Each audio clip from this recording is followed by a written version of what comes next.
Welcome back. We are starting the book of Joshua today. And as we begin the book of Joshua, I do want to acknowledge that some of these passages are difficult and often raise strong reactions. So I'm approaching this book the same way I've approached the rest of the scripture, with humility, historical awareness, prayer, and trust in God's character. My goal is not to soften the text or sensationalize it, but to read it honestly and faithfully in its covenantal context. So, if you guys want to grab your Bibles, we're going to start with the book of Joshua, chapter 1, and we're going to go over chapter 2, chapter 3, and chapter 4. So, chapter 1, we're going to talk about God's commission to Joshua, the order to cross the Jordan. Chapter 2, Rahab hides the spies. That's going to be a good one. Number 3, Israel crosses the Jordan. And chapter 4, the memorial stones. And we are reading from the New King James Version. So let's just go ahead and get it started.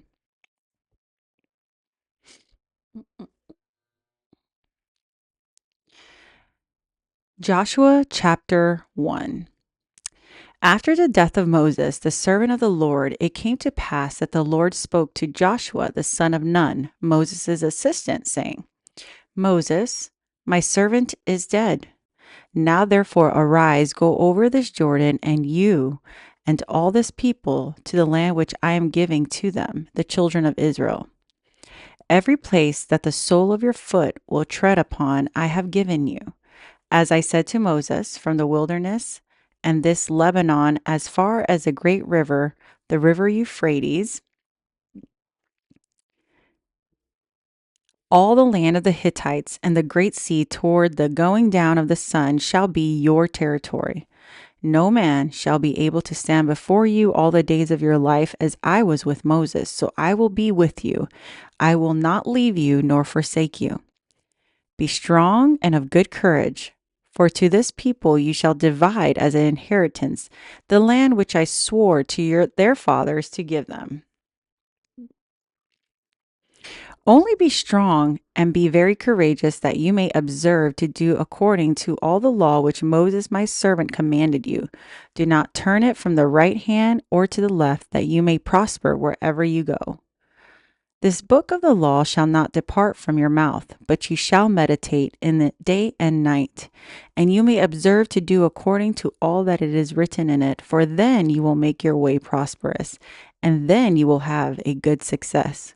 Have I not commanded you? Be strong and of good courage. Do not be afraid, nor be dismayed, for the Lord your God is with you wherever you go. Verse 10, crossing to the Jordan. Then Moses commanded the officers of the people, saying, Pass through the camp and command the people, saying, Prepare provisions for yourselves, for within 3 days you will cross over this Jordan to go into and possess the land which the Lord your God has given you to possess. And to the Reubenites, the Gadites, and half the tribe of Manasseh, Joshua spoke, saying, Remember the word which Moses, the servant of the Lord, commanded you, saying, The Lord your God is giving you rest and is giving you this land. Your wives, your little ones, and your livestock shall remain in the land which Moses gave you on the side of the Jordan. But you shall pass before the brethren armed, all your mighty men of valor, and help them, until the Lord has given you brethren rest as he gave you, and they also have taken possession of the land which the Lord your God is giving them. Then you shall return to the land of your possession and enjoy it, which Moses, the Lord's servant, gave you on the side of the Jordan toward the sunrise. So they answered Joshua, saying, All that you command us we will do, and wherever you send us we will go. Just as we heeded Moses in all things, so we will heed you. Only the Lord your God will be with you, as he was with Moses. Whoever rebels against your command and does not heed your words in all that you command him shall be put to death. Only be strong and of good courage. Joshua chapter 2. Rahab hides the spies. Now Joshua the son of Nun sent out 2 men from Acacia Grove to spy secretly, saying, Go view the land, especially Jericho. So they went, and they came to the house of a harlot named Rahab and lodged there. And it was told to King Jericho, saying, Behold, men have come here tonight from the children of Israel to search out the country. So the king of Jericho sent to Rahab, saying, Bring out the men who you've come to you, who have entered your house, for they have come to search out all the country. Then the woman took the two men and hid them. So she said, Yes, the men came to me, but I did not know where they were from. And it happened as the gate was being shut when it was dark that the men went out. Where the men went, I do not know. Pursue them quickly, for you may overtake them. But she had brought them out of to the roof and hidden them with stalks of flax, which she had laid in order on the roof. Then the men pursued them by the road, the Jordan, to the fords. And as soon as those who pursued them had gone out, they shut the gate. Now before they lay down, she came up to them on the roof and said, I know that the Lord has given you the land, that the terror of you has fallen on us, and that the inhabitants of the land are faint-hearted because of you. For we have heard how the Lord dried up the water of the Red Sea for you when you came out of Egypt, and what you did to those two kings of the Amorites who were on the other side of Jordan, Sihon and Og, whom you utterly destroyed. And as soon as we heard these things, our hearts melted. Neither did there remain any more courage in anyone because of you.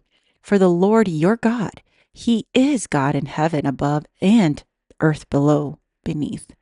Now therefore I beg you, swear to me by the Lord, since I have shown you kindness, that you will also show kindness to my father's house, and give me a true token, and spare my father, my mother, my brothers, my sisters, and all that they have, and deliver our lives from death.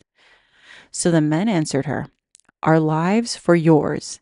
If none of you tell this business of ours, it shall be, then the Lord has given us the land, that we will deal kindly and truly with you.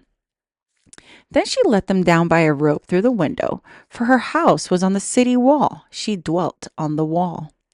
And she said to them, Get to the mountain, lest the pursuers meet you. Hide there for 3 days until the pursuers have returned. Afterward, you may go your way.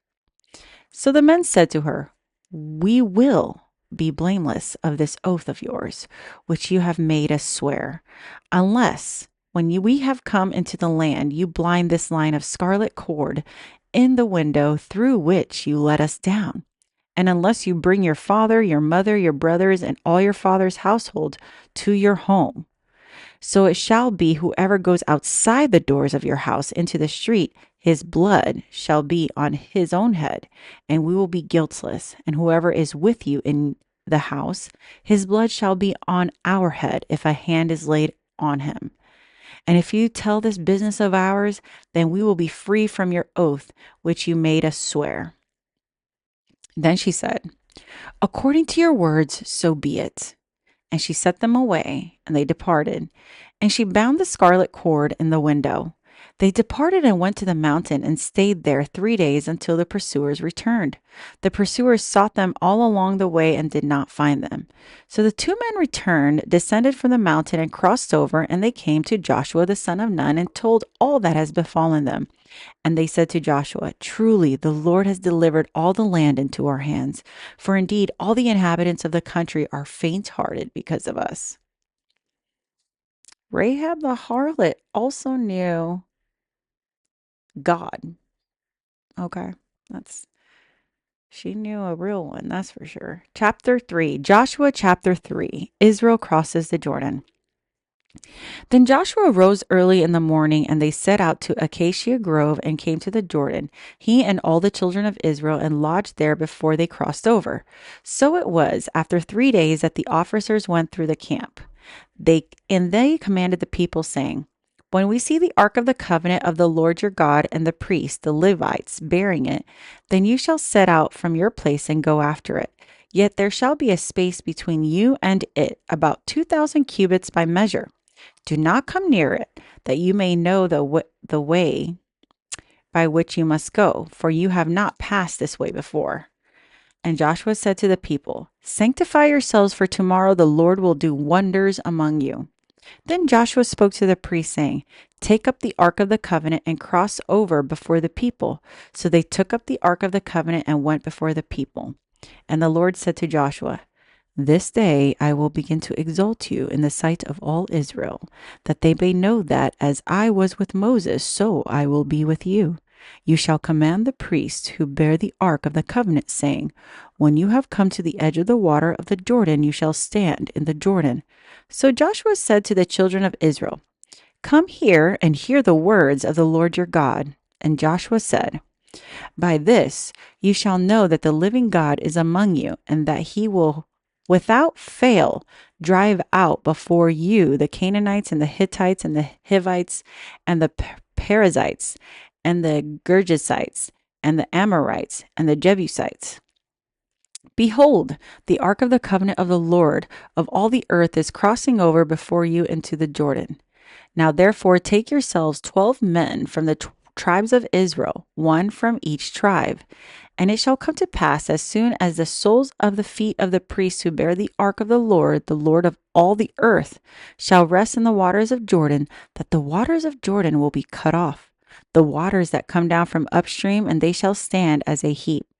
So it was when the people set out from their camp to cross over Jordan with the priests bearing the ark of the covenant before the people. And those who bore the ark came to the Jordan, and the feet of the priests who bore the ark dipped in the edge of the water, for Jordan overflows all of its bank during the whole time of the harvest. That the waters will come down from upstream stood still and rose in a heap very far away from Adam, the city which is beside Zeraton. So the waters that went down into the sea of Arabah, the salt sea failed, and they're cut off, and the people crossed over opposite of Jericho. Then the priests who bore the ark of the covenant of the Lord stood firm on the dry ground in the midst of the Jordan, and all Israel crossed over on dry ground until the people had crossed completely over the Jordan. That's interesting. That's like a little mini Red Sea. Jericho chapter 4, the memorial stones. And it came to pass, when all the people had completely crossed over the Jordan, that the Lord spoke to Joshua, saying, "Take for yourselves 12 men from the people, one man from every tribe, and command them, saying, Take for yourselves 12 stones from here out of the midst of the Jordan, from the place where the priest's feet stood firm. You shall carry them over with you, and leave them in the lodging place where you lodge tonight." Then Joshua called the 12 men from which he had appointed from the children of Israel, one man from every tribe. And Joshua said to them, "Cross over before the ark of the Lord your God into the midst of the Jordan, and each one of you take up a stone on his shoulder, according to the number of tribes of the children of Israel, that this may be a sign among you when your children ask in time to come, saying, What do these stones mean to you? And then you shall answer them that the waters of the Jordan were cut off before the ark of the covenant when it crossed over the Jordan, and the waters of the Jordan were cut off, and these stones shall be for a memorial to the children of Israel forever." And the children of Israel did so, just as Joshua commanded, and took up 12 stones from the midst of the Jordan, as the Lord had spoken to Joshua, according to the number of the tribes of the children of Israel, and carried them over with them to the place where they lodged, and laid them down there. Then Joshua set up 12 stones in the midst of the Jordan, in the place where the feet of the priests who bore the ark of the covenant stood. And there they were this day. So the priests who bore the ark stood in the midst of the Jordan until everything was finished, that the Lord had commanded Joshua to speak to the people, according to all that Moses has commanded Joshua, and the people hurried and crossed over. Then it came to pass, when all the people had completely crossed over, that the ark of the Lord and the priests crossed over in the presence of the people. And the men of Reuben, the men of Gad, and half the tribe of Manasseh crossed over and armed before the children of Israel, as Moses has spoken to them. About 40,000 people, about 40,000 prepared for war, crossed over before the Lord for battle to the plains of Jericho. On that day, the Lord exalted Joshua in the sight of all of Israel, and they feared him, as they had feared Moses all the days of his life. Then the Lord spoke to Joshua, saying, Command the priests who bear the ark of the testimony to come up from the Jordan. Joshua therefore commanded the priests, saying, Come up from the Jordan. And it came to pass, when the priests who bore the ark of the covenant of the Lord had come from the midst of the Jordan, and the soles of the priests' feet touched the dry land, that the waters of the Jordan returned to their place and overflowed all its banks as before. Now the people came up from the Jordan on the 10th day of the first month, and they camped in Gilgal on the east border of Jericho. And these 12 stones which they took out of Jordan, Joshua set up in Gilgal. Then he spoke to the children of Israel, saying, When your children ask your fathers in time to come, saying, What are these stones? Then you shall let your children know, saying, Israel crossed over this Jordan on dry land. For the Lord your God dried up the waters of Jordan before you until you had crossed over, as the Lord your God did to the Red Sea, which he dried up before us until we had crossed over, that all the peoples of the earth may know the hand of God, that it is mighty, that you may fear the Lord your God forever. And that is the end of Joshua chapter 4. It was like a little mini Red Sea crossing, and God will use anyone that loves him and is obedient and knows who he is, because Rahab was a harlot that God used. Okay, and we shall continue. I may be reading like 5 chapters next time because, yeah, we might need to do that. So some chapters are a little longer than others. So, okay, talk to you guys later.